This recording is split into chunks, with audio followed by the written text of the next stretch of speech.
గట్టెంబడిపోయేదానా ఒళ్ళల నా కల్వ పూల రైక దానా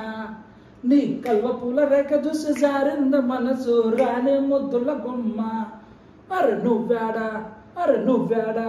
అరే నువ్వేడా నేనాడరో ఓ నారిగా నీకు నాకు జతయాడరా ఓ నారిగా నీకు నాకు జతయాడరా ఓ నారిగా నీకు నాకు జతయాడరా బా నీ పెగ్గు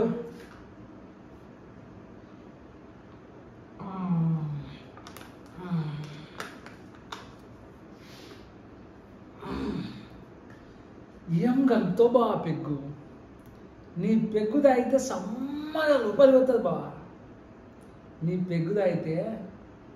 నాకు సుహాసిని గుర్తొస్తుంది బా సుహాసిని ఆ ఎమ్మి ఎంత మంచిది బా కానీ వాళ్ళు నాయకున్నాడే వాడుతో పూర్వపు నా కొడుకు బావా ఎమ్మి చదివితే వానికి ఇష్టంలే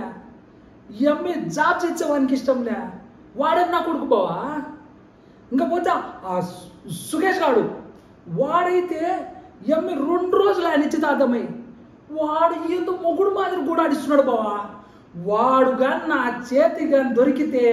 దీని అక్క తల నరికితే గద్దెత్తుకుపోవాలా కానీ ఆ ఎమ్మి బంగారు బావా ఆ ఎమ్మి లాంటి కూతురు నాకు కనుక ఉంటుండే నా పొలం ఆయకం పెట్టి ఆ ఎమ్మిని ఐఏఎస్ చేచ్చా ఆ ఎమ్మిని కలెక్టర్ చేచ్చా హాయ్ నీకేం బాయ్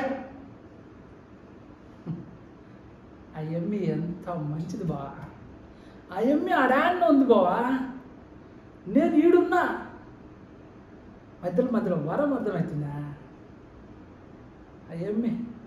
నేను 6 ఏళ్ల నుంచి గవర్నమెంట్ జాబ్ కోసం ప్రయత్నిస్తూనే ఉన్నా కానీ ఏం చేసిన మీతో కూర్చొని మందు కొడతానా కానీ అయ్యమ్మి అట్లాంటిది కాదు అయ్యమ్మి ఎనుములు కాస్తా ఇంట్లో పనులు చేచ్చా ఐపీఎస్ ఫైనల్ దాకా వచ్చింది బావా అయ్యమ్మి వేరే బావా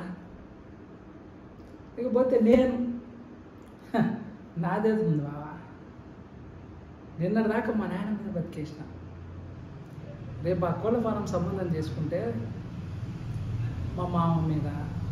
నా పిల్లల మీద బతికేస్తా కానీ ఆ ఎమ్మిట కాదు బాబా ఆ ఎమ్మి వేరే సుహాసినే మ్యా నువ్వు చాలా మంచిదాన్ని మ్యా నువ్వు అసలు ఎంత మంచిదాన్ని మ్యా నువ్వు నా మాదిరి కాదు మ్యా